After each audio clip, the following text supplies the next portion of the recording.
Hi, I'm Rudy Shumpert with Troop 2319, and today I'm going to walk you through a short video to explain how to play the Scouting Realms game. So Scouting Realms game is based on a game by Stonemaier Games. They created to help for people to be able to play remotely when they can't get out and play games in person.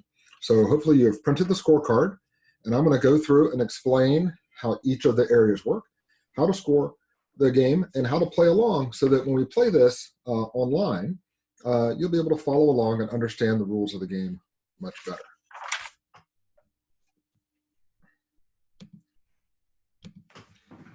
All right, so hopefully you can see my game board set up here now.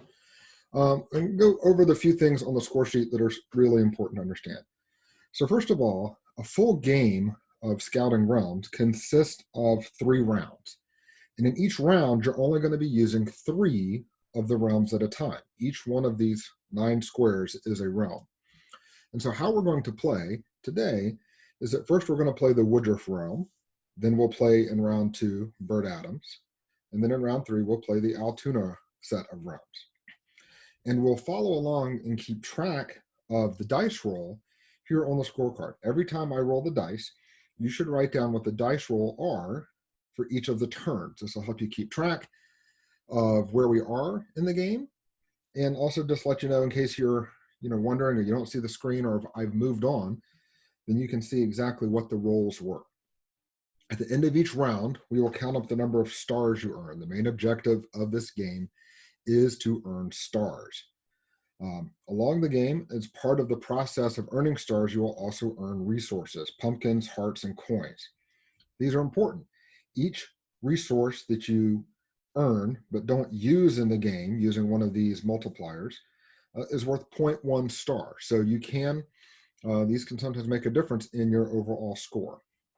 So first of all, we're going to start by looking at the realms in the Woodruff section, these 3 here.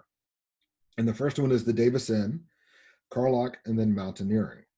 So for the Davis Inn, this is a little bit like Tetris. As you can see on this grid here, there are resources listed, and some of the squares are already filled in with a solid gray square. So what's going to happen is we're going to roll a dice. So if I go ahead and roll the dice, all right, so we snake eyes. So what it says here in the instructions, you can only use 1 dice per realm unless otherwise specified. So in the Davis Inn, you're only allowed to use 1 dice. So I could, by using the dice in the Davis Inn, you match up, you say, okay, for the 1, I get to use the shape of a single square. If it was a 2, it's 2 squares. And you can rotate the shapes to make them fit on the board. And then what you'll do is you'll mark it off. And usually I just mark it off with a pen, but I want to use a highlighter for this video to show you. So if I were to use that 1, I could go ahead and mark off this square here for that roll. Now, if I'd completed an entire small square, I would earn the resource that was underneath it. If you complete a big row or a big column, that is, this entire grid all the way across, or this entire grid all the way down, then you earn a star. So if you complete 1, 2, 3, 4, 5, 6, then you earn all 6 stars. And that is how you score that one.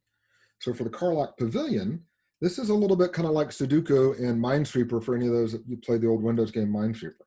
So I could take the dice roll here. I could use my other dice and write a 1 right in the center. Now, once you place a number, whatever that number happens to be in Carlock Pavilion, you can't put the same number above, below, or to the left or the right. You can only place the same number diagonally. So in a future roll, if I got another 1 that I wanted to try and use here, I would have to place it diagonal to the other 1. And this holds true through the entire round. Now, something important to call out here for the scoring of Carlock. What it says is that the stars that you earn are equal to the lowest number of stars earned in the other 2 realms. So at the end of this round, if I've earned 4 stars in Mountaineering and 2 stars in Davis, then I can only get 2 stars in Carlock.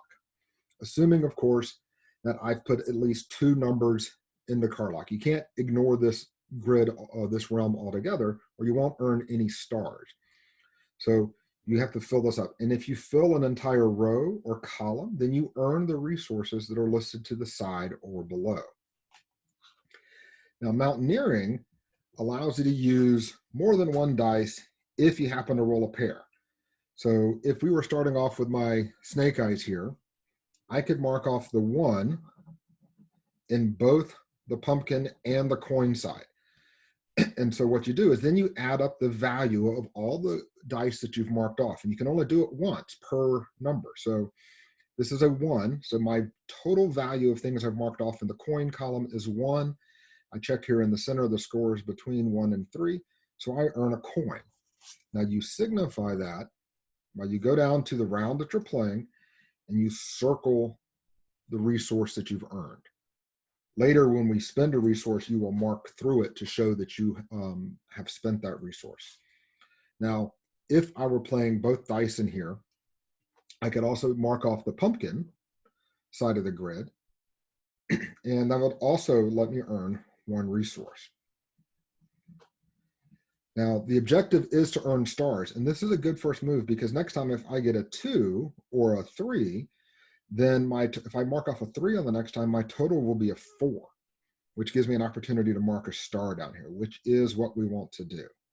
So I'm going to roll a couple more times to show you how I would play out in Carlock and Davis, and then we'll move down to the second section. So a 3 and a 2. So in this example, this is perfect. So I can go ahead and mark the 3 in mountaineering. That gives me, not only do I earn another coin, but then I earn a star for that. So I can go down here and mark off a star. All right, now for the 2, now I can go over here and say, okay, I want to use the 2 over here in the Davis Inn, and now I'm going to do it. I'm going to rotate that 2 and fill in these 2 squares.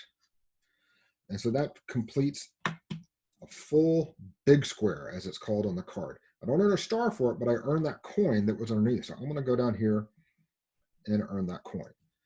Now, I mentioned that there's a way to spend resources, and so you can read through all of the different multipliers here.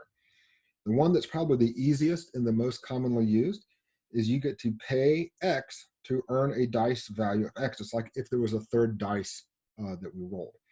And the X is however many coins you spend. So if I were to spend a 2 in here, spend both of these coins, I would get a dice of 2. Now, I still have to play by the same rules of not using more than 1 dice in a realm. Now, I haven't played anything in Carlock, so I could spend both of these and get a dice value of 2 and add it up here in Carlock, for example. And I can write that number below it because it's different than 1. All right. Now, in a real game, we will have gone through 9 rolls per round. But let's go ahead and explain how the next 3 realms work. All right. So now we're looking just at the Burt Adams track and look at the Love Dining Hall. So first is you use 1 dice to gain a bonus, which is the top bonus here, or you use 2 dice in here to get both bonuses. And so you have to complete from the top down. So if you roll a 4, you can't just mark a 4 and get the star. You have to have the 1 checked off first.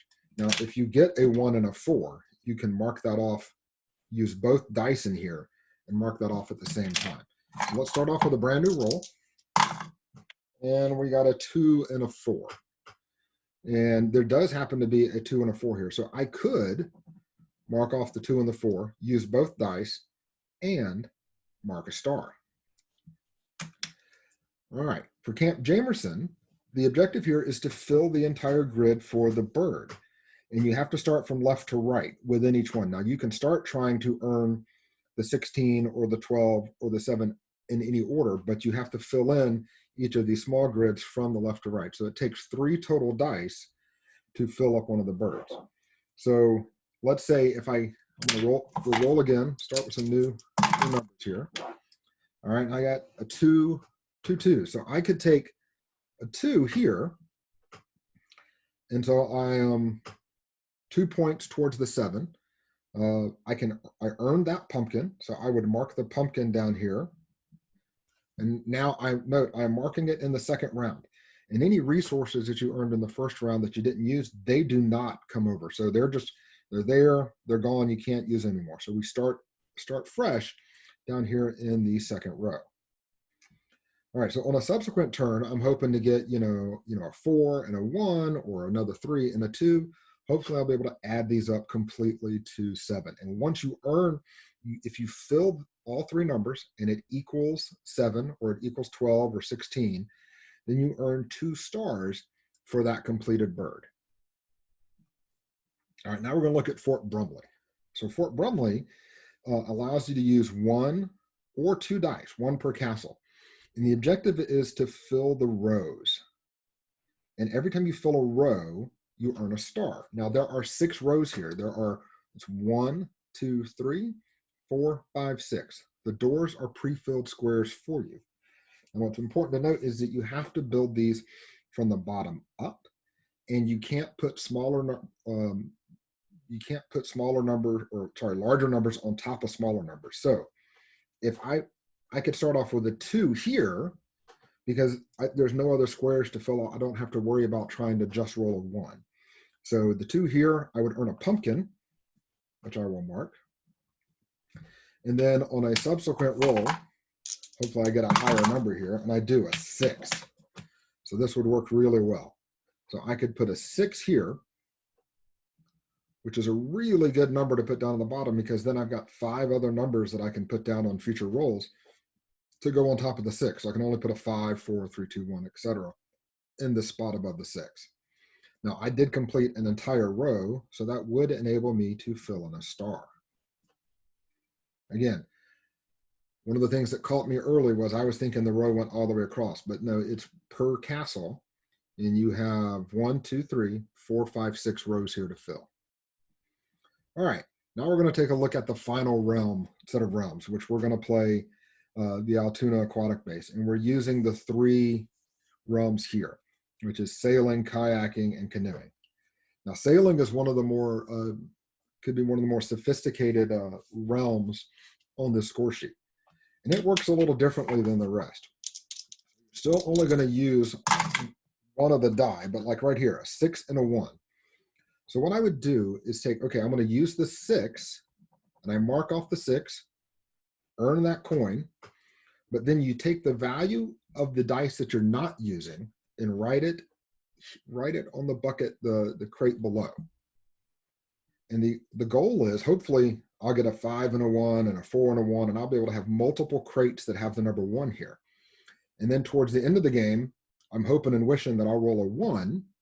And then when I use that 1, I can mark off every single crate that has the 1 all at the same time and earn multiple stars with 1 roll.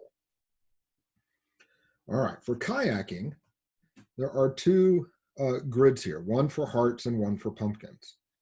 And it's fairly straightforward to earn the hearts and the pumpkin. So if we take a look at the dice here, a 2 and a 3. So I can take here and mark off a 2. I've used it. I can't mark off the 2 multiple times. Once you've marked it, it's done. So I've marked off the 2, and I earn a pumpkin for at that point. Now, how you earn stars is at the end of the round. You count up the number of pumpkins you've earned anywhere in this round, not the whole game, just this round. And if you've earned 3 or more pumpkins, then you get 1 star. 6 or more, 2 stars. 9 or more, 3 stars. And then you do the same for the hearts. You count up all the hearts that you've earned at the end of the round, and it's the same scoring metric. 3 or more gives you 1 star, 6 or more gives you 2, 9 or more gives you 3. All right, now we're going to take a look at canoeing. So canoeing, we've got to build out the grapes so we can make slushies. And so what you do is you have to be able to, you have to do a little bit of pre-planning.